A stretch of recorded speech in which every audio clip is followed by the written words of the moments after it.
এটাও আমি পছন্দ করি নাই। তারপরে উনি বলেছেন যে যে পরীক্ষাগুলো হয় না সেটা পরবর্তী সময় হবে। মোটামুটি উনি কিন্তু একটা সমাধান দিয়েছেন। হুম। তো বা যারা আর পরীক্ষা এই মিস ব্রয়লার করেছে নিয়ে তারা যে কথাটা পরবর্তীতে দিতে বলেছেন, পারবে। হ্যাঁ, এটাও হ্যাঁ, বলেছেন। হ্যাঁ। ব্রয়লার নিয়ে যেটা বলেছেন, এটা এই ধরনের কথা কিন্তু আমাদের অনেক গার্জিয়ানই কিন্তু তার ছেলে মেয়ে সম্পর্কে বলেন। আমরাও বলি যে এদের সহ্য ক্ষমতা কম, বেশি আদরে মানুষ হয়, এরকম কথাবার্তা আমরা ফান টান করে বলি। উনিও কিন্তু বলার হুম, সময় উনি ওনার নিজের কন্যার উদাহরণ দিয়ে কিন্তু কথাগুলি বলেছেন। যে এই কথাটা ওনার মুখ দিয়ে মানায় না, এই কারণে লজিক্যালও মনে হয় না আমার কাছে। লজিক্যাল মনে হয় না এই কারণে, যদি উনি মনেই করেন যে আজকালকার দিনের ছেলে মেয়েদের সহ্য ক্ষমতা খুবই কম, যদি মনে করেন, তাহলে উনি পরীক্ষা নিলেন কিভাবে? যদি মাথার মধ্যে একটু পানি পড়লে জ্বর হয়ে যায়, তাহলে আপনি, পানি তো পড়েছে, তাহলে আপনি পরীক্ষাটা বন্ধ করলেন না কেন? উনি যদি মনে করেন আসলে ব্রয়লার মুরগি, তাহলে এই ব্রয়লার মুরগিদের উনি তো ওনার সুবিধা অসুবিধাটা ওনার দেখা উচিত ছিল নাকি? তা তো উনি দেখেন নাই। হুম, কাজেই এটা বলাটাও অন্যায়, এক নম্বর শুনতে ভালো শোনায় না।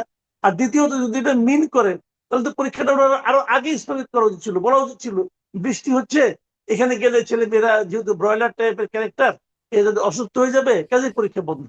হুম। এটা করতে পারতেন। তা না বলে উনি দায় চাপান। তারপরে প্রশ্ন আমার হলো, দেখেন আজকালকে বাচ্চাকে আমরা ব্রয়লার ব্রয়লার বলছেন উনি, এই বাচ্চা কিন্তু ব্রয়লার হয়ে জন্মগ্রহণ করেনি।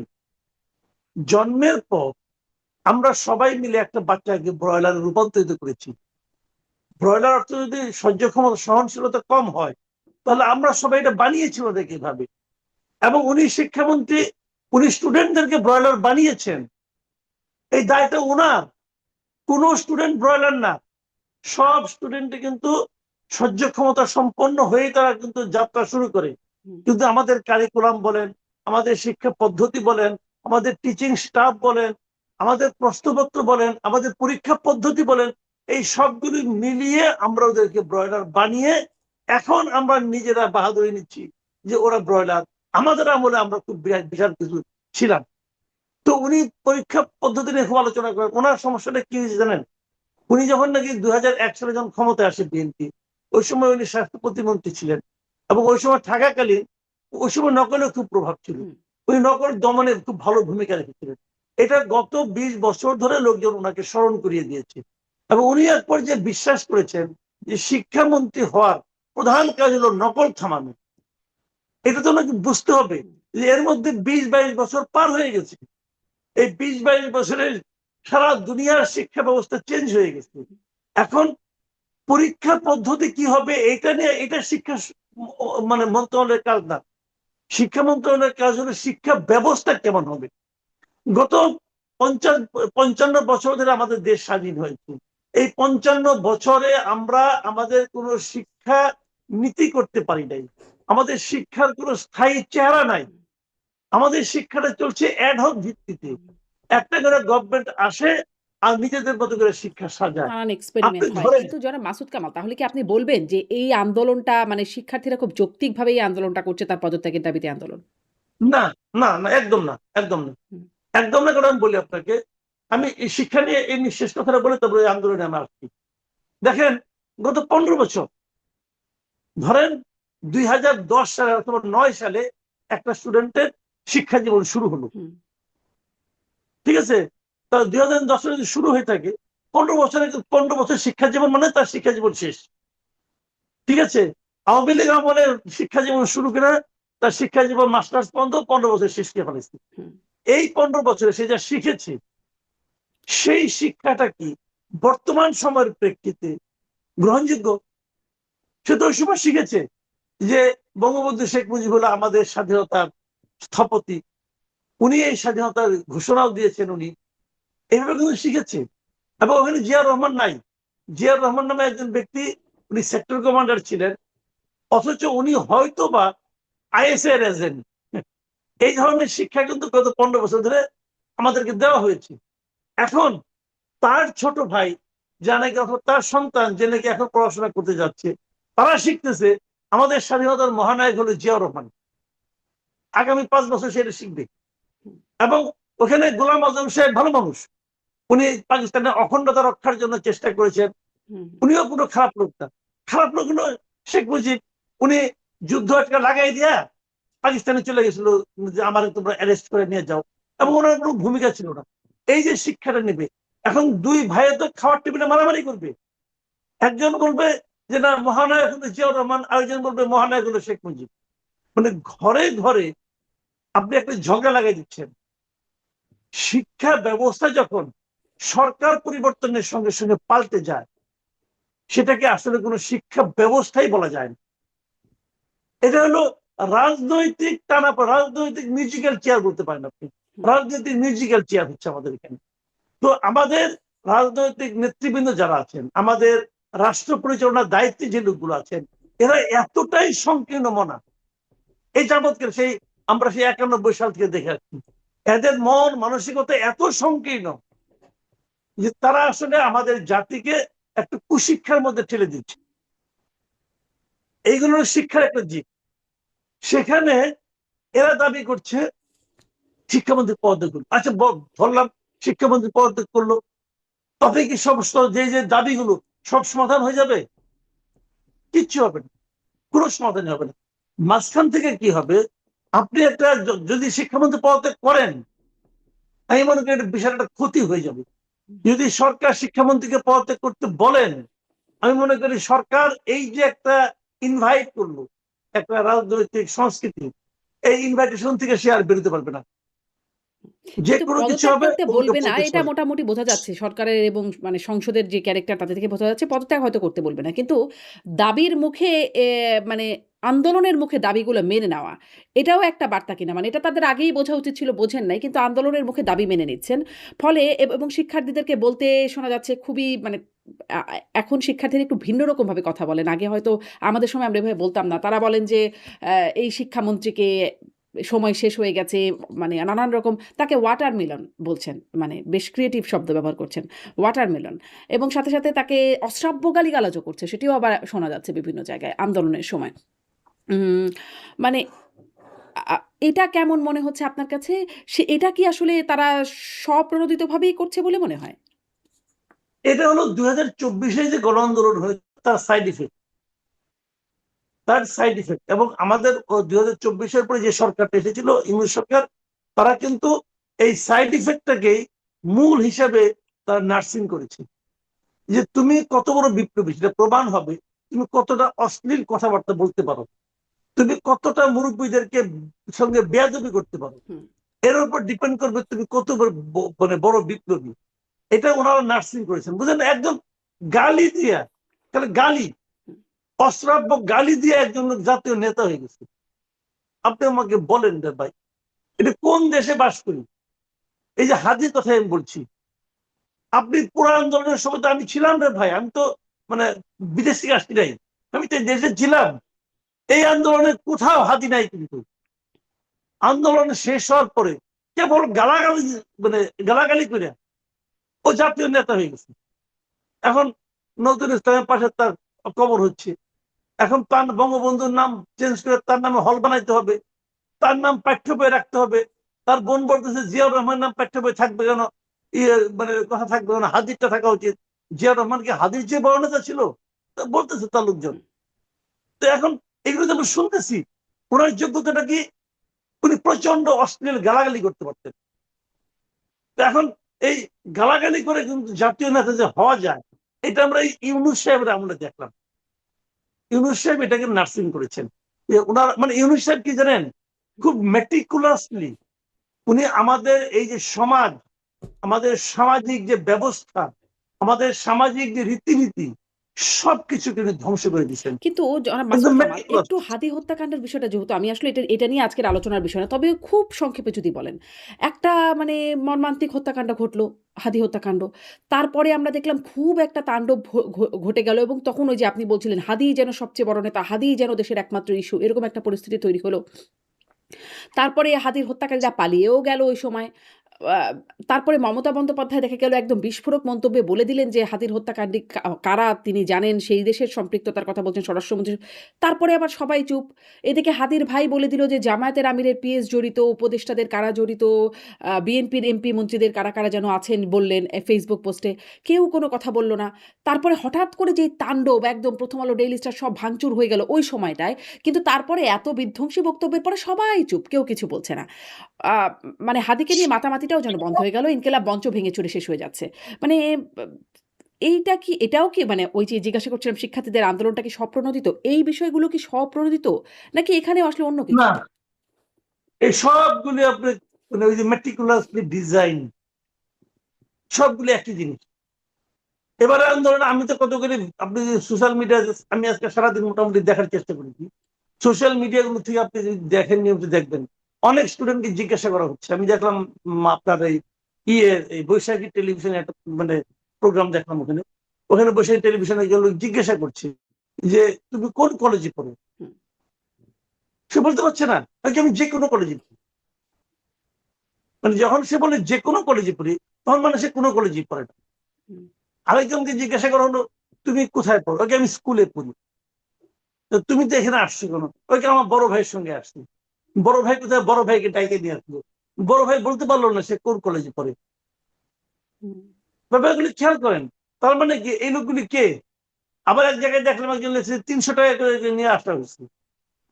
300 টাকা করে নিয়ে আসলে আনতে পারে, কোনো সমস্যা নাই। প্রশ্নটা হলো 300 টাকা কে দিল? একজন তো জানে নাই, কয়েকশো জনকে আনছে। তো এই টাকাটা কার পকেট থেকে বেরোলো, এগুলো কিন্তু ইম্পর্টেন্ট। এখন এই বিষয়টা হলো কি, দেখেন একটা হিস্ট্রিটা কি হবে। আজকের থেকে মনে করেন 2 মাস 3 মাস পরে কি আলোচনা হবে, যে একটা নতুন সরকার দায়িত্ব নেওয়ার 6 মাস না আসতে না পেরোতেই, মানে 5 মাসের মাথায় সরকারের একজন মন্ত্রীর পদত্যাগের জন্য সারা দেশে আন্দোলন হয়েছে। হুম। ডিজাইন, বেসিক্যালি ডিজাইন, এর তো কোনো কোনো সন্দেহ নাই। এবং তারও যে বড় আপনার কথা, কাছে কি মনে হয় ডিজাইনটা কার, মানে জাস্ট আপনার ধারণা, আপনি তো আর তদন্ত করেন না, কিন্তু ধারণা কি ডিজাইনটা কার? 300 টাকা আসলে কার পকেট থেকে আসছে? এটা কার পকেট থেকে আসে বলতে পারবো না, কিন্তু একটা জিনিস হলো কি মাথায় রাখতে হবে, এই সরকারকে বিব্রত করার জন্য, এই সরকারকে ব্যর্থ প্রমাণ করার জন্য যারা এখন মানে খুব উন্মুখ হয়ে আছে, তাদের ইনভেস্টমেন্ট হতে পারে।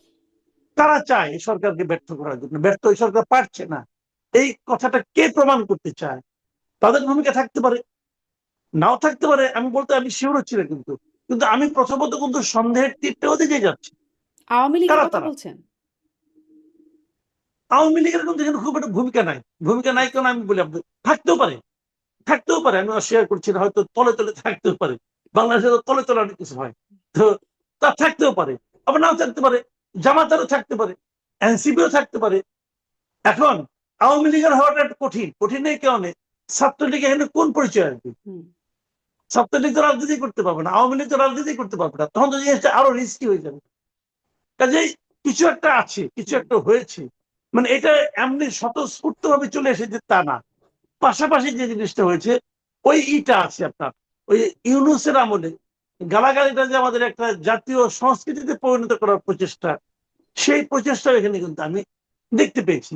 আরেকটা জিনিস আমি বলি আপনাকে, দেখেন পরীক্ষার প্রশ্ন কঠিন হয়েছে, কেউ বলছে ইন্টারমিডিয়েটে ফিজিক্সের প্রশ্ন হয়েছে বুয়েটের কুয়েটের পরীক্ষার মতো, বলেছিল এই ধরনের আওয়াজ কিন্তু আমি পেয়েছি। আবার দেখেন যে কলেজগুলো ঢাকার বড় কলেজ, মানে যারা নাকি ওই যে আপনার সাজেশন দিয়ে পড়ায় না, যে কলেজগুলো যেমন নটরডেম কলেজ, হ্যাঁ, দেখেন যেমন আমরা দেখেছি অনেক আগে কি হতো, সাজেশন নেই, যে টেস্ট পেপার থাকে একটা, 5 বছরের প্রশ্ন থাকে, 5 বছরের প্রশ্নগুলো সলভ করে, মানে ওখান থেকে প্রশ্ন আসে ঘুরে ফিরে। এবারের প্রশ্নগুলো ওই টেস্ট পেপার কোম্পানি যারা আছে, যারা টেস্ট পেপার পড়ে যারা পরীক্ষা দেয়, ওই 5 বছরের প্রশ্নগুলো থেকে দেখে ওখান থেকে প্রশ্নগুলো আসে নাই। যারা পড়াশোনা করেছে, মানে যারা নাকি পুরো বইটা পড়েছে, তাদের জন্য কিন্তু এই পরীক্ষা কঠিন ছিল না। যারা পুরো বই না পড়ে সাজেশন অনুযায়ী পড়েছে, তাদের জন্য ছিল কঠিন। কারণ তাদের একটা একটা দেখলাম, একটা স্টুডেন্ট বলতেছে আমি বাড়িতে যে আমি 5 বছরের টেস্ট পেপারের প্রশ্ন দেখলাম, ওর মধ্যে একটাও নাই এগুলো। হুম। তার মানে ও কিন্তু সাজেশন দেখে পড়েছে। আমি এই ফাঁকে বলি, বাংলাদেশের শিক্ষা ব্যবস্থা ক্যান্সার কি জানেন? বাংলাদেশের শিক্ষা ব্যবস্থা এমনি ফল্টি। হুম, হুম। যেভাবে পড়ানো হয় পরীক্ষা নির্ভর যে শিক্ষা ব্যবস্থা, এটাকে আমি ফল্টি মনে করি। কিন্তু তার চেয়েও বড় কথা, যতটুকু যা আছে তার জন্য ক্যান্সার হলো এই কোচিং সেন্টার। হুম। কোচিং সেন্টার গুলো কিন্তু ওই যে 5 বছরের প্রশ্ন, কিছু টেস্ট করে, মক টেস্ট নেয়, এই সিস্টেমে তারা পড়াশোনা করে। এই কোচিং সেন্টার গুলো হলো বাংলাদেশের শিক্ষা ব্যবস্থার ক্যান্সার। যতদিন পর্যন্ত আপনি কোচিং সেন্টার সিস্টেমটাকে তুলতে না পারবেন, কোচিং ব্যবসাটাকে বন্ধ করতে না পারবেন, ততদিন পর্যন্ত আমাদের শিক্ষা ব্যবস্থা নিয়ে আশাবাদী হওয়ার কোনো সুযোগ নাই। জি, জি। কোচিং কোচিং সেন্টারের কথা সেন্টার বলছেন। গুলো কি আপনি করে শিক্ষা জানেন? ব্যবস্থার কোচিং কথা বলছেন সেন্টার তো? আমি সংসদে শুনছিলাম মাননীয় প্রধানমন্ত্রী তিনি বলছেন, তিনি তার বক্তব্যে বাজেট সমাপনী বক্তব্যে তিনি বলছিলেন যে একটা আমি কোট করি, "আমার কেন যেন মনে হয় ফ্যাসিবাদ, স্বৈরাচার কোনো একটি বিশেষ গোষ্ঠী, কোনো একটি বিশেষ দেশকে খুশি করতে এই শিক্ষা খাতকে ধ্বংস করার নীতি গ্রহণ করেছিল।"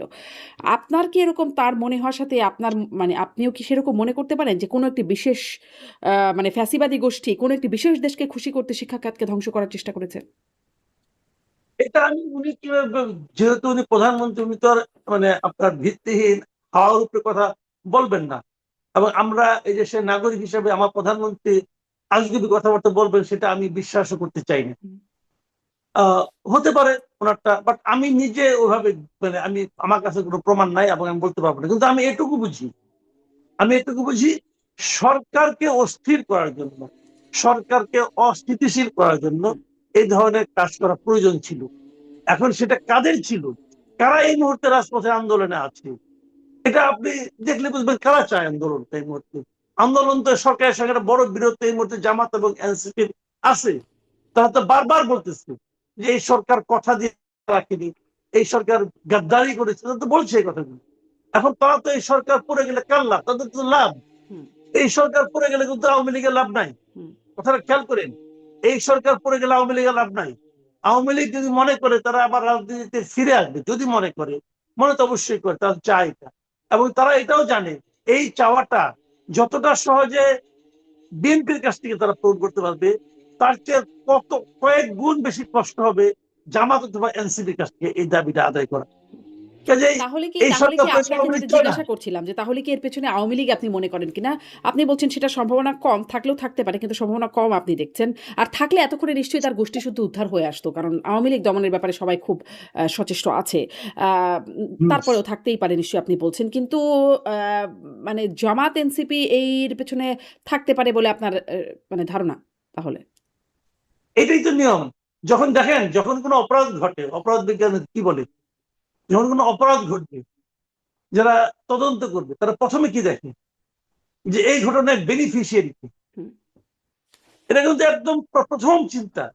তো যদি শিক্ষামন্ত্রী পদত্যাগ করতো এই আন্দোলনের মাধ্যমে, যদি তেমন কিছু হতো, বেনিফিশিয়ারি কে হতো? যারা হতো, তারা এই আন্দোলনকে উস্কে দেওয়ার পিছনে থাকতেও পারে।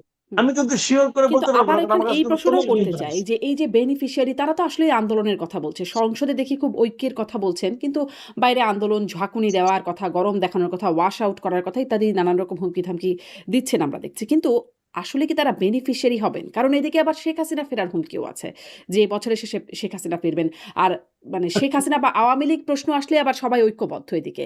সেক্ষেত্রে এই ঐক্য মানে ঐক্য ছাপিয়ে আ আন্দোলন বা অনৈক্য এটির কি তারা বেনিফিশিয়ারি হবেন? নাকি আসলে লুজার হবেন এর মাধ্যমে? এই হিসাব নিকাশটা তারা না, করছেন? না, বেনিফিশিয়ারি তারা হবে না এই কারণে, শিক্ষামন্ত্রী পদত্যাগ করলে তো সরকার পড়ে যায় না। হুম, সরকার থাকে, কিন্তু সরকার কিছুটা হলেও দুর্বল হয়ে যায়। সরকারের নৈতিক অবস্থানটা একটু হলেও নড়বড়ে হয়। সরকার পারছে না, এ ধরনের একটা ধারণা সমাজে প্রচলিত হয়, মানে সমাজে ছড়িয়ে পড়ে যে সরকার পারছে না। হুম। যখন সরকার পারছে না, তখন কে পারবে? তাহলে ইমিডিয়েট আমার কার দিকে চোখ যায়, তারা তাহলে বেটার, তাহলে তাদেরকে না এনে আমরা ভুল করেছি, তাহলে তারাই বিকল্প শক্তি। এই ধরনের একটা ধারণাকে কিন্তু তারা তাহলে নার্সিং করার সুবিধাটা পায়। হুম। কাজে ওটা হতে পারে, কিন্তু তারাই ওটা বিকল্প হতে পারে, শক্তি কিন্তু আপনি ভাবছেন। আমরা তারা ভাবতে পারে কিন্তু অন্য দিক থেকে তো বিকল্প আবার মানে তারাও আবার নক করছে যে আমরা ফিরছি, ডিসেম্বরেই ফিরবেন শেখ হাসিনা। তিনি এটা বলে রেখেছেন। আ ফলে এই বার্তাটা আসলে কেমন? একটু সেই বিশ্লেষণেও যাই যে ডিসেম্বরকেই কেন তিনি পছন্দ করছেন সময় হিসাবে? এর মধ্যে তো ২.৫ বছর যদি ধরি, ডিসেম্বর পর্যন্ত ২.৫ বছর প্রায় হয়ে যাচ্ছে। এতদিন পরে ডিসেম্বরকেই তিনি কেন এত সুনির্দিষ্ট করে কেন বলছেন? কি পরিবর্তন হলো বলে মনে হয় যে এই সময়টা? এবং আপনার কি সত্যিই মনে হয় তিনি ফিরবেন? দেখেন কতগুলি বিষয় এখানে আছে। আমি আজকেই তো দেখলাম একটা ভারতীয় মানে পররাষ্ট্র মন্ত্রণালয়ের যে মুখপাত্র রণধীর তিনি জয়সওয়াল। বলতেছিলেন, হুম, হ্যাঁ, তিনি একটা কথা বলতেছিলেন যে ওনার ফেরা না ফেরাটা ডিপেন্ড করবে ভারতের সঙ্গে বাংলাদেশের যে চুক্তি আছে, বন্দি প্রত্যার্পণ চুক্তি, সেই চুক্তির আলোকে ওনার ফেরা বা না হুম। ফেরাটা নির্ভর করবে। কাজেই খুব ওনাদের তো কূটনৈতিক ভাষা, সরাসরি কিছু বলবেন না, যতটা ঘুরিয়ে পেঁচিয়ে বলা যায়। আরেকটা কিন্তু লাইন ওখান কিন্তু থেকে তিনি বলেছেন জনাব মাসুদ কামাল শুরুতে যে এ বিষয়ে মানে শেখ হাসিনার বিষয়ে দৃষ্টিভঙ্গিগত কোনো পরিবর্তন আসেনি। এই কথাটাও তিনি হ্যাঁ, বলেছেন। হ্যাঁ। কিন্তু উনি তো বলেননি দৃষ্টিভঙ্গিটা কি। হুম। কিন্তু যা ছিল তাই। যা আগে ছিল এতদিন যা দেখে আসছি সেটা তো বুঝি তাই পরিবর্তন হয় নাই। এই ওটা কি? ওটা হলো যে উনার গায়ে ফুলের টোকাটি লাগতে দিব না। হুম, এটাই। গত ২ বছর আমরা কি দেখেছি শেখ হাসিনার ব্যাপারে? শেখ হাসিনা ভারতের কাছে আছেন।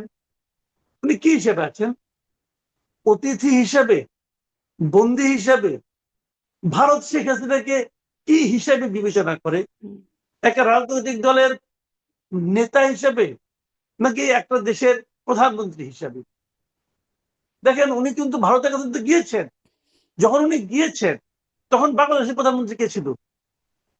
তখনও তো উনি উনিই ছিলেন। ছিলেন। হ্যাঁ। তখন তো উনি ছিলেন। উনি জবরদখল করেও তো তখনও কেউ নেয় নাই। তখনও তো কেউ সরকার প্রধান হয় নাই। হুম, তাহলে একজন সরকার প্রধান উনাদের কাছে আছেন। তো উনাকে তারা যেভাবে তাকে গ্রহণ করেছেন সেভাবেই তো আছেন। এর মধ্যে তো চেঞ্জ হওয়ার কি কারণ আছে? তো এখন কোন কিছুই কিন্তু ওরা স্পষ্ট করে বলছেন না। দৃষ্টিভঙ্গি সমানই আছেন। এখন কিন্তু উনি এখানে আছেন, অতিথি হিসেবে আছেন। কিন্তু অতিথি তো কোথাও বাইরে না। উনি কি কোথাও শপিং এ যান, অথবা একটু বেড়াতে যান, অথবা হাঁটতে বেরোন, কোথাও কি ভ্রমণে যান? কেউ তো জানে না সেগুলো। তাহলে উনি কি হুম, বন্দী? উনি কি গৃহবন্দী? কেউ তো জানে না সেগুলো। কাজেই যে জিনিস আমি জানি না, আমাদের কেউ জানে না, সেক্ষেত্রে ওনার প্রতি ওনাদের দৃষ্টিভঙ্গি কি সেটাও আমরা জানি না। হুম, সেটাও আমরা জানি না। কারণ ওনারা বলছেন সেভাবে আছে। বাট বাংলাদেশে ফেরতের ব্যাপারে উনি যেটা বলেছেন সেটা হলো যে বাংলাদেশের সঙ্গে ভারতের একটা চুক্তি আছে। এই চুক্তির মাধ্যমেই উনি ফিরবেন। মূলত এই কথাটাই উনি মানে আকারে ইঙ্গিতে বিভিন্ন কথার মারপ্যাচের মাধ্যমে মূলত এটাই প্রতিষ্ঠিত হয়। অন্যদিকেও কোনো ব্যাখ্যা থাকতে পারে, বাট সেই ব্যাখ্যাগুলো তুলনামূলকভাবে গৌণ। এখন যদি উনি ওইভাবে প্রত্যাবর্তন করেন তাহলে বাংলাদেশ অলরেডি তাকে চেয়ে রেখেছে। হুম, ওনারা হা না কিছু বলেনও নাই। ওনারা বলেছেন যে তোমরা যে চেয়েছো আমরা তোমাদেরকে ফেরত পাঠাবো, তাও তো বলে নাই। তাহলে এটাও ওনাদের অবস্থান ওনার ব্যাপারে যে আমি কিছু বলবো না, তারা ওই অবস্থানে আছেন। তাহলে যদি উনি ফেরত আসেন তাহলে ওই পদ্ধতির মাধ্যমে আসবেন। এত কিছুর মধ্যে যে জিনিসটা স্পষ্ট হয় সেটা হলো শেখ হাসিনার দেশে ফেরা না ফেরাটা, মানে বাংলাদেশের ভূখণ্ডে শেখ হাসিনার পা রাখা না রাখাটা শেখ হাসিনার উপর নির্ভর করে না। এটা নির্ভর করে ভারতের উপর এবং বাংলাদেশের উপর। এখন ভারত যদি বলে, কথার কথা, ভারত যদি বলে উনি আমার এখানে তো কোনো ভিসা নিয়ে আসেননি, একটা হেলিকপ্টারে চলে আসছেন, ওকে, আমি ওনাকে একটা হেলিকপ্টার দিয়ে পাঠাই দেবো।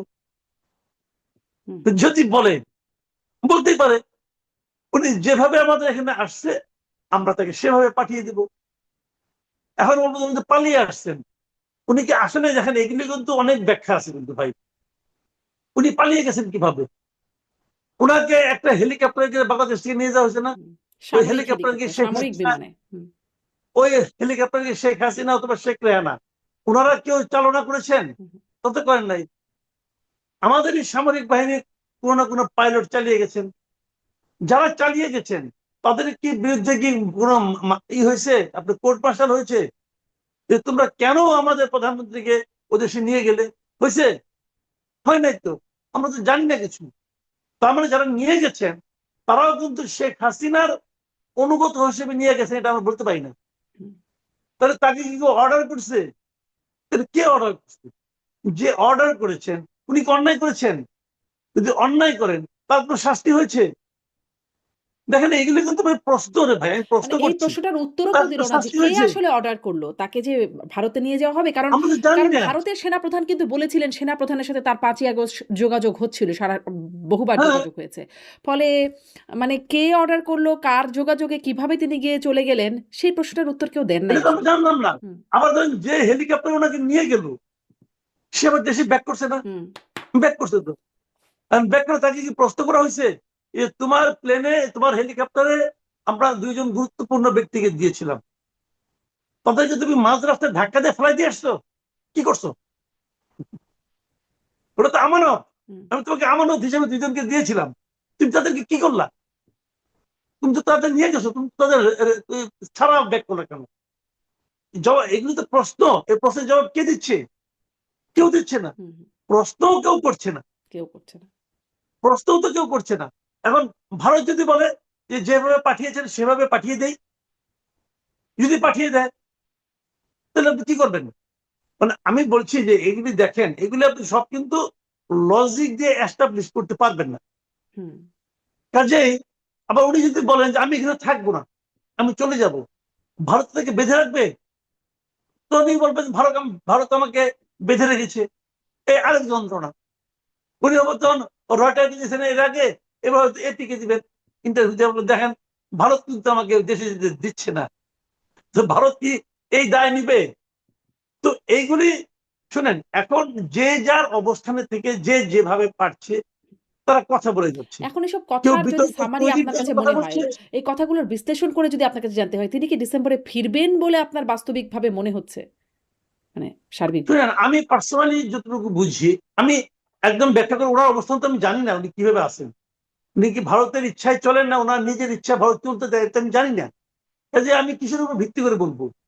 কিন্তু আমি এমনিতে বলি, যদি উনি মুক্ত মানুষ হন, যদি মুক্ত মানুষ হন, তবুও কিন্তু ওনার আসতেও গেলে, উনি যদি আসতেও চান, ওনার তো একটা ডকুমেন্ট লাগবে। হুম, কোন এয়ারলাইন্স তো ওনাকে উইদাউট ডকুমেন্ট উঠতে দেবে না। সেই ডকুমেন্ট ওনাকে কে প্রডিউস করবে? ভারতে বাংলাদেশের দূতাবাস করতে পারে। আমার কাছে অস্বাভাবিক কিছু মনে হয় না, কারণ উনি এলে পর আমাদের সমস্যাটা কি? মনে করেন আমি যদি এই গভর্নমেন্টের কথা বলি, শেখ হাসিনা যদি বাংলাদেশে একা একা আসতে চান, হুম, যদি প্লেনে উঠে চলে আসতে চান, তাহলে বাংলাদেশ গভর্নমেন্টের সমস্যা কি? আমি তো কোনো সমস্যা দেখি না। সমস্যা দেখি না মানে আমি তত্ত্বগত ভাবে সমস্যা দেখি না। হুম, কারণ ওনারা তো তাকে ফেরত চাচ্ছেন, উনি যদি নিজেই চলে আসেন, বাংলাদেশ গভর্নমেন্টের তো কোনো প্রবলেম নাই। হুম, বাংলাদেশ গভর্নমেন্ট তাকে আনলে এয়ারপোর্টে আসা মাত্র তাকে অ্যারেস্ট করবে, হুম, হুম। অ্যারেস্ট করে তাকে নিয়ে কি আইনি করবে? তার প্রক্রিয়া। তার বিরুদ্ধে একটা, তার বিরুদ্ধে একটা শাস্তির রায় আছে, তো তার বিরুদ্ধে একটা আদেশ আছে, তার বিরুদ্ধে মৃত্যু দণ্ডাদেশ আছে। যদি ওনাকে না পায়, সেই দণ্ড তারা কাকে দিবে? দণ্ড দেওয়ার হুম, জন্য তো ওনাকে ওই গভর্নমেন্টের দরকার। তো সেক্ষেত্রে যদি উনি বলেন যে আমি ঘাট, তোমরা ফাঁসি দড়ি নিয়ে রেডি আছো, ওই দড়ির মধ্যে আমি ঘাট ঢুকানোর জন্য আমি আসতে চাই, তো সরকার তো খুশি হওয়া উচিত। হুম, এটা হলো লজিক্যাল কথা, মানে আমি মানে ২ দিয়ে ৪ মিলালাম, কিন্তু এর বাইরেও একটা অঙ্ক আছে। সেটা কি? শেখ হাসিনা তো ভাই আমার আপনার মতো যে কোনো মানুষ না। হুম, হুম, উনার কথায় দাঁড়াইয়া আন্দোলন করার জন্য কয়েক লক্ষ লোক যে কোনো সময় রেডি আছে। হুম। তারা কি করবে?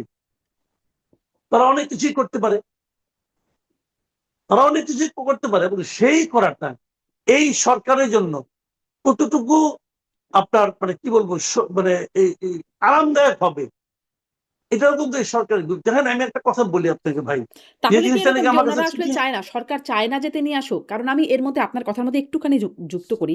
এর মধ্যে আমরা শেখ হাসিনা এই ফেরার কথার মধ্যে পররাষ্ট্র প্রতিমন্ত্রী শামা ওবায় তিনি বলেছেন শেখ হাসিনা ফিরলে আত্মসমর্পণ করে জেলে যেতে হবে। কিন্তু স্বরাষ্ট্রমন্ত্রী বলছেন আত্মসমর্পণের সুযোগ নেই। তাকে প্রথমেই গ্রেপ্তার করা হবে। মানে ২ টা কথার মধ্যে একজন বলছেন আত্মসমর্পণ করে তাকে জেলে যেতে হবে আর আরেকজন বলছেন আত্মসমর্পণের কোনো সুযোগ নাই। মানে সরকার কি চায় যে তিনি আসলে ফিরুক? ওই যে আপনি যে বাস্তবতাগুলোর কথা বলছিলেন সব মিলিয়ে? আচ্ছা, আমি সালাউদ্দিন আহমেদ সাহেবের কথাটা মানে আমার কাছে লজিক্যাল মনে হয় নাই। মনে হয় না, কারণ ধরেন আমি উদাহরণ দিয়ে বলি আপনাকে। ধরেন আমার বিরুদ্ধে গ্রেপ্তারি পরোয়ানা আছে, আমাকে পেলেই গ্রেপ্তার করবে, ঠিক কিনা? হুম, কিন্তু আমাকে তারা পাচ্ছে না গ্রেপ্তার করার জন্য। কিন্তু ইন এ ফাইন মর্নিং দেখা গেল আমি থানায় গিয়ে হাজির হয়েছি, হাজির হয়ে বলছি যে আমি মাসুদ কামাল, আমার বিরুদ্ধে গ্রেপ্তারি পরোয়ানা আছে, আপনারা আমাকে গ্রেপ্তার বলার সঙ্গে সঙ্গে তারা আমাকে গ্রেপ্তার করবে। এখন কোনটা আগে হইল, আত্মসমর্পণ হলো না গ্রেপ্তার হইল? আত্মসমর্পণের অব্যবহিত পরেই মুহূর্তে তারা গ্রেপ্তার করলো। কাজে আত্মসমর্পণের সুযোগ নেই, সালাউদ্দিন সে বলেন কিভাবে কিভাবে বলেন? উনি যখন এই দেশে মাটিতে নামলেন, নামার সঙ্গে সঙ্গে ওনাকে গ্রেপ্তার করলো। তো আগে তো উনি নামলেন, আর যদি গ্রেপ্তার করে আনা হয় তাহলে তো ইন্ডিয়া থেকে উনি গ্রেপ্তার হওয়া অবস্থায় আসবেন। কাজে সালাউদ্দিন আহমেদ সাহেবের বক্তব্য ঠিক না, উনি এটা গায়ের জোরে বলেছেন। উনি প্রমাণ করতে চেয়েছেন যে উনি আসতে পারবেন না।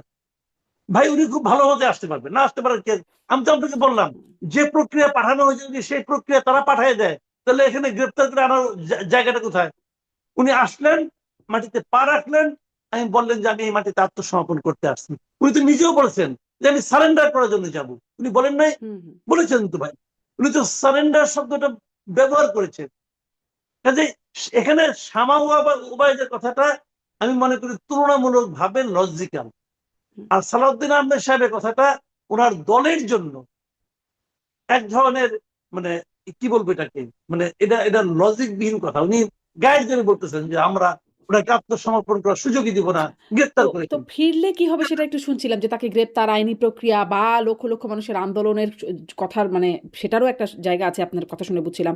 কিন্তু তিনি যদি না ফেরেন ধরেন তাহলে কি হবে? ধরেন না ফেরেন, কারণ তিনি এর আগেও বলেছেন চট করে ফিরবেন কিন্তু ফেরেন নাই, মানে এর আগেরও অনেক কথা তার সাথে মেলে নাই। এখনো যদি বলেন যে ফিরবো কিন্তু ফেরেন নাই, সেক্ষেত্রে তখন তার অবস্থান, তার ক্রেডিবিলিটি কি হবে? নাকি তিনি খুব শক্তভাবে অজুহাত দেখাতে পারবেন যে আসলে সরকার ফিরতে দেয় নাই? কি কি মনে হচ্ছে না ফিরলেও কি হবে সেই অজুহাত তো সবসময় থাকবে।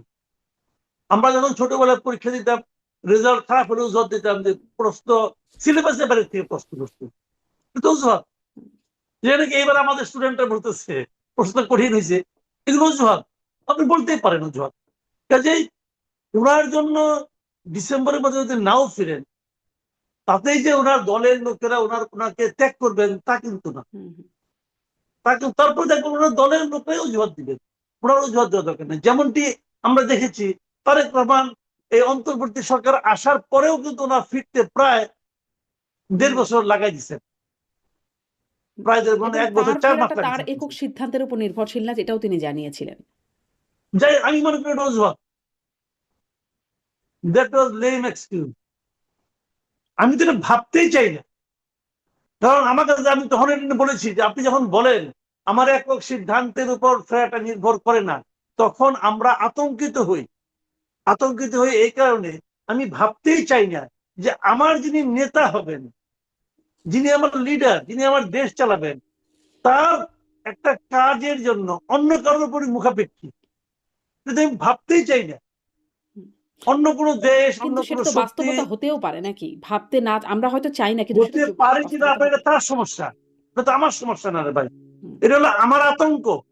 আমি যখন জানবো যে আমার সরকার প্রধানের উপর আরেকজন আছে যে নাকি তাকে নিয়ন্ত্রণ করে, সেটা তো আমাকে আনন্দ দিচ্ছে না। আমি তো আনন্দিত হচ্ছি না, আমি এতে হতাশ হচ্ছি যে আমার নেতা তার নিজের ইচ্ছাই করতে পারে না, তাকে আরো কেউ বলে যে তুমি যাও, তুমি যেও না। এটাতে ভাবতে আমার ভালো লাগে না। কাজেই উনি কেন আসেন ওনার ব্যাপার, কিন্তু উনি তো আসেন না ভাই। উনি তো 1.5 বছর লাগাই দিয়েছেন আসতে ওনার। কাজেই এরকম হতেই পারে, কিন্তু আমরা এগুলি চাই না। কিন্তু আমি একটা কথা বলি, আমরা একটা মানুষকে কিভাবে চিনি? তার অতীত কর্মকাণ্ডের মাধ্যমে চিনি। শেখ হাসিনাকে আমরা দেখেছি এর আগে 1-11-এর সময়ও ওনার আসার ব্যাপারে নানা ধরনের প্রতিবন্ধকতা, এবং এই 1-11 গভর্নমেন্ট বলছে আপনি আসেন না, উনি কিন্তু মানে আইসা পড়ছেন। এয়ারলাইন্স বলছে তাকে নেবে না, উনি এয়ারলাইন্সের বিরুদ্ধে মামলা করার কথা বলছেন। ওনার কিছু গোয়ার্তমি কিন্তু আছে, এবং ওনার সাহসের নিয়ে আমার কোনো সন্দেহ নাই। বাংলাদেশের রাজনৈতিক নেতাদের মধ্যে ওনার মতো সাহসী নেতা আমি দ্বিতীয়টা দেখি নাই ভাই। বলে কোনো লাভ নাই। আপনি হিউম্যানলি চিন্তা করেন, চট্টগ্রামে ওনাকে লক্ষ্য করে মুহুর্মুহু গুলি হয়েছে, কিন্তু ওনার আশেপাশে অনেকে মারা গেছে। বঙ্গবন্ধু এভিনিউতে ওনার ইয়েতে গ্রেনেড ফেলা হয়েছে। অনেকে বলছেন, নানা ধরনের তত্ত্ব আছে যে ওনাকে মারার জন্য গ্রেনেড ফেলায় নাই। ওনার দেখেন ট্রাকের একটু বাইরে পড়ছে, হুম, অমুক হুম, জায়গায় পড়ছে, হুম, এগুলো তারা বলছে। আমি তাদেরকে গেলে বলি যে এভাবেই মারা হবে, আপনি যে এখানে দাঁড়াবেন, দাঁড়ান না দেখি, আপনি দাঁড়াবেন, দাঁড়ান, কেউ দাঁড়াবে না। কাজে এটা ওনাকে হত্যার জন্য মারা হয়েছে, এবং ওই ধরনের একাধিক ঘটনার মধ্যে দিয়ে উনি আসছেন কিন্তু।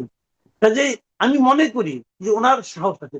আমি কেবল ওনারে পালিয়ে যান, যখন আমরা বলি যে উনি পালিয়ে গেছেন, এই পালিয়ে শব্দটাকে যদি এস্টাবলিশ করতে চান, তখন আমার হিসাব মেলে না যে এই ভদ্র মহিলার তো পালানোর কথা না, কিন্তু হুম, এরা এস্টাবলিশ করেছে।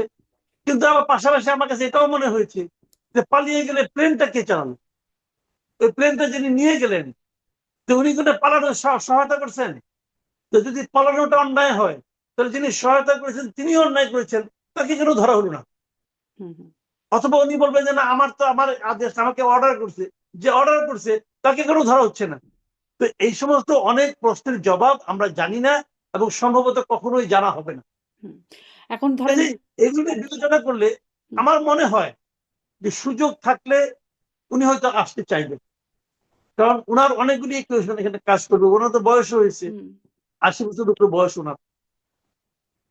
জি, সুযোগ থাকলে তিনি আসতে চাইবেন। কিন্তু সুযোগটা আপনি বলছেন যে বাংলাদেশ এবং ভারতের উপর নির্ভর করে। বাংলাদেশ সরকার, ভারতের অবস্থান সেগুলোর উপর নির্ভর করে। এইখানে একটু মানে শুধু কি এই দুটো দেশের উপর নির্ভর করে? কারণ আমরা আসলে যখন তার চলে যাওয়ার পেছনে, পতনের পেছনে তখন আমরা মার্কিনীদের ভূমিকার কথা শুনেছি। তার মুখে যেমন শুনেছি, তেমনি আসলে সম্প্রতি সানজিদা তুলি তিনি পিটার হাস্কের স্ট্রংগেস্ট বা রিয়াল হিরো বললেন এই গণ অভ্যুত্থানকে সফল করার পেছনে। বা আসিফ মাহমুদের কথা বা এমনকি যুক্তরাষ্ট্র প্রশাসনের কথা ট্রাম্প থেকে শুরু করে জেফ্রি স্যাক্স বা আম সাবেক স্টেট ডিপার্টমেন্টের কর্মকর্তা তাদের কথা শুনেছি যে মার্কিনের কোনো না কোনো একটা ভূমিকা ছিল তার পতনে বা তাদের ইচ্ছার একটা বহিঃপ্রকাশ ছিল এটি। এখন তারা আসলে কি চায়? তাদের নীতিতে, তাদের অবস্থানে কি তাদের কি কোনো ভূমিকা আছে? তার আসা না আসার পেছনে? নাকি শুধু বাংলাদেশ ভারতের উপর নির্ভরশীল? দেখেন, ভূমিকা দু ধরনের হয়, একটা প্রত্যক্ষ ভূমিকা, একটা পরোক্ষ ভূমিকা।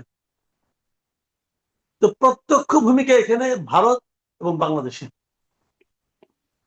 পরোক্ষ ভূমিকা অনেকেরই থাকতে পারে, কিন্তু প্রত্যক্ষ ভূমিকা এই দুজন, ভারত এবং বাংলাদেশ। হুম, এমনকি শেখ হাসিনারও না। হুম, ভারত যদি বলে তোমাকে আমি বেরোতে দেবো না, উনি বেরোতে পারবেন না ভাই। ভারত যদি বলে তুমি যাও, উনি যাবেন। কিন্তু প্রত্যক্ষ ভূমিকা হলো ভারত আর বাংলাদেশের, আর বাকি সবাই পরোক্ষ ভূমিকা। এটা আমেরিকা বলেন, অথবা চীন বলেন, অথবা শেখ হাসিনা বলেন, অথবা শেখ হাসিনার বিভিন্ন লিডারদের কথা বলেন, এসব পরোক্ষ ভূমিকা। তবে আমি একটা কথা আপনাকে বলতে পারি, এটা আমি আমার খুব মানে আপনার মানে চিন্তা থেকে আমার মনে হয় যে জিনিসটা, সেটা হলো যে উনি যে বলেছেন না আমার সঙ্গে আমার সিনিয়র নেতারাও আসবেন, আমার ধারণা ওনার সঙ্গে কোনো সিনিয়র নেতা যাবেন না, হুম, কেউ যাবেন না। উনি যখন এই দেশে ছিলেন তখনও তো অনেক ব্যবসায়ী বলেছিল ওনার সঙ্গে কবর পর্যন্ত যাবো, হুম, কেউ কিন্তু যায় নাই। ওনাকে বলেছিলেন একজন, এক এক- এক ব্যবসায়ী বলেছিলেন যে প্রথমত চায় তো ভীষণ অসম্ভবেও চায়, হুম, তো অসম্ভব সম্ভব তো সে চায় না এখন। হুম, হুম, কাজে ওগুলি বলে, কাজে ওনারা কেউ মনে করেন এরা সবাই তো ধরেন ওই বিপুল অর্থের মালিক। অর্থ মানুষ কেন উপার্জন করে বলেন তো? আপনি অর্থ উপার্জন করেন কেন? অর্থটাকে ভোগ করার জন্যই তো করেন। হুম, তো যারা ওনারা সিনিয়র লিডাররা আছেন, ওনারা তো বিপুল অর্থ উপার্জন করেছেন। কেন করেছেন? ভোগ করার জন্যই তো করেছেন। এখন অর্থ রেখে উনি কি জেলে যাবেন মোটা চালের ভাত খাইতে? এটা হয় নাকি রে ভাই? কি হবে না হবে সেটা পরে এলাম, আগে তো জেলে যাবে। হুম, শেখ হাসিনা জেলকে ভয় পায় না, তার অতটা দুঃসাহস আছে, এবং তার হয়তো কিছু এভাবে সে ভাবে আমি দলকে পুনর্গঠিত করব। কিন্তু ওই লোকগুলি যারা আছে তারা জেলে যাওয়ার জন্য কি উপার্জন করছে নাকি? হুম, আমাদের এক নেতা এই যে আসাদুজ্জামান খান কামাল, বলা হয়ে থাকে উনি নাকি এক কারণ বাজার থেকেই প্রতিদিন নাকি 1 কোটি টাকা বেশি ইনকাম করতেন। তো 1 কোটি টাকা তো আমি জীবনে ভাই চোখেও দেখিনি। তো এত টাকা যে ইনকাম করতেন, ওই ইনকাম গুলি কেন করছেন বলেন তো? বলতেছেন না আমরা তো সব টাকা নিতে পারি, অনেকে বলে ইদানিং আমাকে অনেকে বলে টলে যে ওনারা নাকি সব টাকা নিতে পারেন নাই। তো ওখানে কি বাতাস খেয়ে থাকেন নাকি? হুম, বাতাস খেয়ে থাকেন? সব টাকা নিতে পারা তো দরকার নাই রে ভাই। যদি ছিটে ফোটাও নেয়, ওই ছিটে ফোটারও যে ওজন, সেটা দিয়েও তো আমাদের 2 জীবন চলে যাবে। হুম, হুম, কাজেই ওগুলি রেখে আপনার মনে জেলখানে হয় আসতে চাইবে তো তারা তারা আসবেন না। আম আমি আর ধারণা আচ্ছা, মানে আমার ডিসেম্বর ধারণা পর্যন্ত আবার এদিকে ওই প্রশ্নটা অবশ্য করে ফেলেছি। তারপরেও আরেকটু যে তাহলে জামায়াত যে মানে সংসদে ঐক্যের কথা বললেও আন্দোলন বার্তা দিচ্ছে, সামনে কি জামায়াত আন্দোলনটা করবে বলে মনে হয়? এই যে গণভোট, সংবিধান সংস্কার পরিষদ গঠনের ইস্যুতে তারা কি আন্দোলনটা করবে বা সরকারকে এই চাপের মধ্যে রাখবে বলে মনে হয়? যখন আসলে শেখ হাসিনার হুমকিটা আছে, এটা একটু বলেছেন আপনি। তারপরেও আরেকটু সামারি শুনতে চাই। আমি আপনাকে বলে দিচ্ছি শুনেন, ভাইয়ে ভাইয়ে ঝগড়া হয় না, হয় কিন্তু হয়। জমি নিয়ে ঝগড়া হয়। হুম, তারপরে মনে করেন বাপের জমি ভাগ করে দিছে, কে রাস্তার পাশে পাইছে, কে রাস্তার ভেতরে পাইছে, এটা নিয়ে ঝগড়া হয়। এমনকি খাবার টেবিলে মা কার পাতে মাছের মাথাটা দিল, এটা নিয়েও ঝগড়া হুম। হয়, ঝগড়া হয়। কিন্তু এন্ড অফ দ্য ডে সবাই এক বাড়িতেই থাকে। আবার খুনোখুনিও হয় কিন্তু ভাই। খুনোখুনি ঘটনা হয়, ওটা কম হয়, হুম, কিন্তু আবার এন্ড অফ দ্য ডে এক বাড়িতেই থাকে তারা করে। তো মামা ভাগ্নেও ঝগড়া হয়, তারপর এন্ড অফ দ্য ডে একসঙ্গে থাকে। তো জামায়াত এবং বিএনপির সম্পর্ক হলো ওরকম, তাদের সম্পর্ক হলো ওই ধরনের। হুম, তারা একসঙ্গে তো ভাই ঘর সংসার করছে না, হুম, অনেক বছর তো একসঙ্গে ঘর সংসার করছে। তো তাদের মধ্যে কিন্তু নীতি নৈতিকতার দিক দিয়ে যে আকাশ পাতাল পার্থক্য, যোজন যোজন পার্থক্য না। এখন দেখবেন হুম, বিএনপির অনেক নেতা কিন্তু জামাতের ৭১-এর ভূমিকা নিয়ে বিশাল বিশাল বক্তব্য হুম, দেয়, হুম, বাণী দেয়। তো ওই ২০০১ থেকে ৬ পর্যন্ত ওই সময় তো এই নেতারাও ছিল, তখন এই বাণী দিত না কেন? হুম, তখন তো একসঙ্গে থাকতো। তাহলে এটা হলো এই এদের বেসটা সেম। এখন যেমন আপনি ধরেন এনসিপি, এনসিপি কি ইলেকশনে আগে বিএনপির সঙ্গে আতাত করতে চায় নাই, হুম, জোট করতে চায় না, সবাই জানতে চাইছে। বিএনপি তাদেরকে নেয় নাই। তার মানে কি এনসিপি কি আওয়ামী লীগের সঙ্গে আতাত করতে গেছিল? যায় নাই তো। কাজে নীতি নৈতিকতা আদর্শের দিক দিয়ে জামাত, বিএনপি, এনসিপি এদের খুব বেশি একটা যোজন যোজন দূরত্ব নাই।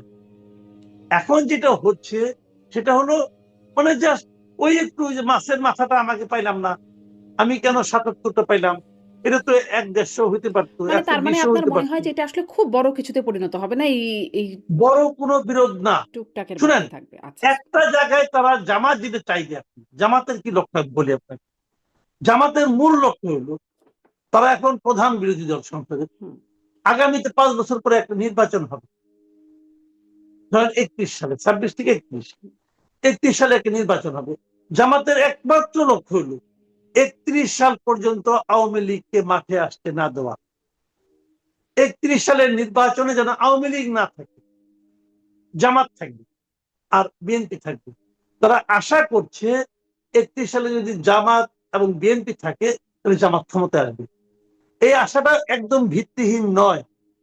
নয় এই কারণে আমাদের এখানে যেটা হয় সেটা হলো গিয়ে যে দলটা ক্ষমতায় থাকে পরবর্তীতে যদি একটা অবাধ নির্বাচন হয় তারা নির্বাচিত হতে পারে না, বিরোধী দলটা এসে পড়ে। হুম। ওই সহজ ফর্মুলায় জামাতের এটা প্ল্যান যে তারা তাদের ক্ষমতায় আসতে পারবে, এটা সিম্পল একদম। কিন্তু তার কাজে জন্য একটা জামাতের কন্ডিশন বক্তব্য হচ্ছে ৩১ সাল পর্যন্ত আওয়ামী লীগকে বাইরে রাখতে হবে। আওয়ামী লীগকে বাইরে রাখতে হবে। আওয়ামী লীগের ইলেকশন, কারণ আওয়ামী লীগ ইলেকশন করলেই জামাতের এই কোনো পরিকল্পনা ঠিক থাকবে না। হুম, কাজেই আওয়ামী লীগকে তারা বাইরে রাখতে চায় যেন তারা ক্ষমতায় আসতে পারে। আর বিএনপির প্ল্যান কি করবে এটা বিএনপি জানে, বিএনপির স্ট্র্যাটেজি বিএনপি ঠিক করবে। হুম, কারণ বিএনপি যদি মনে করে আমি আওয়ামী লীগকে আসতে দেবো, তাহলে আওয়ামী লীগের জামাতে ভোট কাটাকাটি হবে, তারা বিএনপি আবার ক্ষমতায় যাবে। তারা তো এভাবে চিন্তা করবে, কিন্তু তারা এইভাবে এইটা হলো মূল লক্ষ্য। আমি যেভাবে আপনার বুঝি আর কি। বিশ্লেষণ জি। আবার আওয়ামী লীগ মনে করে আমি যদি ইলেকশন ঠিকঠাক মতো করতে পারি, যদি ইলেকশনটা অবাধ হয়, দেখেন আমি কিন্তু প্রতিবার একটা কথা বলতেছি, যদি হুম, নির্বাচনটা অবাধ হয়, হুম, তত্ত্বাবধায়ক সরকার আসলে অবাধ হবে তার কিন্তু কোনো গ্যারান্টি নাই। এবং তত্ত্বাবধায়ক সরকারের প্রধান কে হবে, বিচারপতি কে হবে, এখন যেরকম আগে তো তাও একটু রাগ ঢাক ছিল যে ৫ জন বিচারপতির মধ্যে ৩ জন বিএনপির হইতো, একজন জামাতের হইতো, ২ জন জামাতের হইতো, একজন কিছু একটা হইতো। এখন তার মানে সরকারি দলের ছাড়া কেউ বিচারপতি হয় না। আরে বারের ইলেকশনই দেখেন না কেন আপনার, ওদের কিন্তু ইলেকশনই করতে দেয় না। যারা একটা বারের নির্বাচন ঠিকঠাক মতো করতে পারে না তারা একটা অবাধ নির্বাচন করে ফেলাবে, এটা আমি বিশ্বাস করি না। এটা আমি বিশ্বাস করি না। কোনো না কোনো অজুহাতে দেখবেন তারা একটা নাটক সাজাবে। আইনজীবী সমিতি সেখানে আপনি ইলেকশন করতে দিলেন না, তাদের নমিনেশন পেপার জমা নিলেন, জমা নিয়ে বললেন যে আপনারা স্বৈরাচারের দোষর, অতএব আপনি ইলেকশন করতে দিব না আপনাদেরকে। পৃথিবীর পুরো জায়গায় পুরো ফর্মুলা এটা করবে হয়েছে এখানে। আপনি কি মনে করেন বিএনপির কেন্দ্রীয় নেতৃত্বের সমর্থন না থাকলে এটা হইতে পারতো? পারতো না। তো যারা একটা বারে নির্বাচন করতে দেয় না, তারা একটা অবাধ নির্বাচন করতে দিবে? ভাই আমি বিশ্বাস করি না ভাই।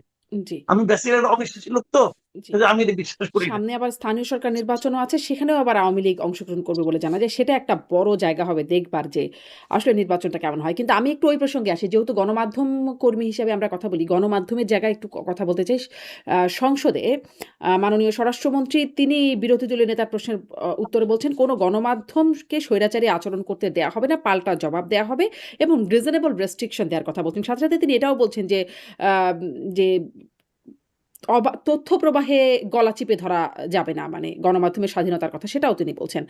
গণমাধ্যম কি আসলে স্বৈরাচারী হয়ে উঠছে? গণমাধ্যমের ভূমিকা আপনার এখন কেমন মনে হচ্ছে? দেখেন আমি একটা কথা বলি আপনাকে, উনি তো স্বরাষ্ট্রমন্ত্রী, তথ্যমন্ত্রী আছেন একজন, তারাও কিছু উনিও কিছু কথাবার্তা বলেন। আমাদের এর আগেও অনেক সরকার ছিল, ওই সমস্ত সরকারেরও তথ্যমন্ত্রী ছিল, ওই সমস্ত সরকারেরও স্বরাষ্ট্রমন্ত্রী ছিল। এরা যে যা বলে, খালি স্বরাষ্ট্রমন্ত্রীর নামটাকে বাদ দিয়ে আপনি আজকে থেকে 10 বছর আগে দেখেন স্বরাষ্ট্রমন্ত্রী কি বলছে, তথ্যমন্ত্রী কি বলছে, এই স্বরাষ্ট্রমন্ত্রী কি বলে, এই তথ্যমন্ত্রী কি বলে। শব্দগত পার্থক্য আছে, ভাবগত কোনো পার্থক্য পাবেন না, ভাবগত পার্থক্য পাবেনই না। প্রত্যেকটা সরকারের তথ্যমন্ত্রী বলবে যে তাদের সময় গণমাধ্যম সর্বোচ্চ স্বাধীনতা ভোগ করছে। আর যদি হাসান মাহমুদ হয় তাহলে সে বলে বসবে যে সারা পৃথিবীতে নাকি এত স্বাধীন গণমাধ্যম আর নাই, সে তার লজ্জা শরম কম, সে বইয়ের বলবে। তো বলতেছে সবাই, এবং যারা গণমাধ্যম কর্মী তারা জানে তারা কে কতটা স্বাধীনতা ভোগ করতেছে। আগের সরকার আমলে বলতো, আওয়ামী লীগ আমলে বলতো সাংবাদিকদের একটা অংশ, তারা বলতো যে ওই আওয়ামী পন্থী সাংবাদিকরা সুযোগ সুবিধা পায়, আমরা কিছু পাই না। এখন আবার তারা পায়, তারা যে পায় এটা আবার বলে না, ওরা যে পায় না এটা বলে। ওরা যদি কেউ একজন পায়, ধরেন জনৈক এক্স, উনি এই জামাত বিএনপির সাংবাদিক না, কিছু একটা সুবিধা পেল, সঙ্গে সঙ্গে চিৎকার করবে, এই তো সেই লোক কিন্তু আওয়ামী পন্থী সাংবাদিক, তাকে তো সুযোগ সুবিধা দেওয়া হচ্ছে কেন? সে তো আগের গভর্নমেন্টের আমলও পেয়েছে, এখনো কোনো পাচ্ছে। তার মানে আগের গভর্নমেন্ট যেহেতু পেয়েছে, অতএব প্রমাণিত হচ্ছে যে সে স্বৈরাচারের দোষর, অতএব পাওয়া চলবে না। আবার যদি কোনো নিরপেক্ষ কেউ পায়, সেটাও সমস্যা। তার তো দলের প্রতি কোনো আনুগত্য নাই, তার তো জাতীয়তাবাদী আদর্শের প্রতি কোনো আনুগত্য নাই, তাহলে তাকে কেন দেওয়া হচ্ছে? তার মানে সব আমাকে দাও, আগে সব ওরা পেত না। আগে যারা বাঘ ছিল তারা এখন বিলাই হয়ে গেছে, আগে যারা বিলাইয়ের মতো নিয়ম করতো এখন তারা বাঘ হয়ে গেছে। তো আমাদের গণমাধ্যম তো এভাবেই চলছে। কিন্তু ইন্টারেস্টিং হলো মালিকদের কোনো সমস্যা হয় না, মালিকদের কিন্তু সব ভালো ভালো আছে, সব মালিক খুব আরামে আছেন, মালিকদের কোনো সমস্যা নাই। সাংবাদিকরা দেখতে ভাবে মরতেছে, ঘুরতেছে। যেমন ধরেন আমি উদাহরণ দিয়ে বলি আপনাকে, তো বলবেন যে ভাই আমি তো আজকে আমি একদম টু দা পয়েন্ট উদাহরণ দিয়ে বলি। এই যে ধরেন সৈয়দ আব্দুল আহমেদ, উনি এখন প্রধান তথ্য কর্মকর্তা হয়েছেন। তো উনি আওয়ামী লীগের আমলে কেউ ছিলেন, বেকার ছিলেন না ভাই, দেখতাম প্রেস ক্লাবে যে চুপচাপ এক কোনায় যে বসে থাকতেন,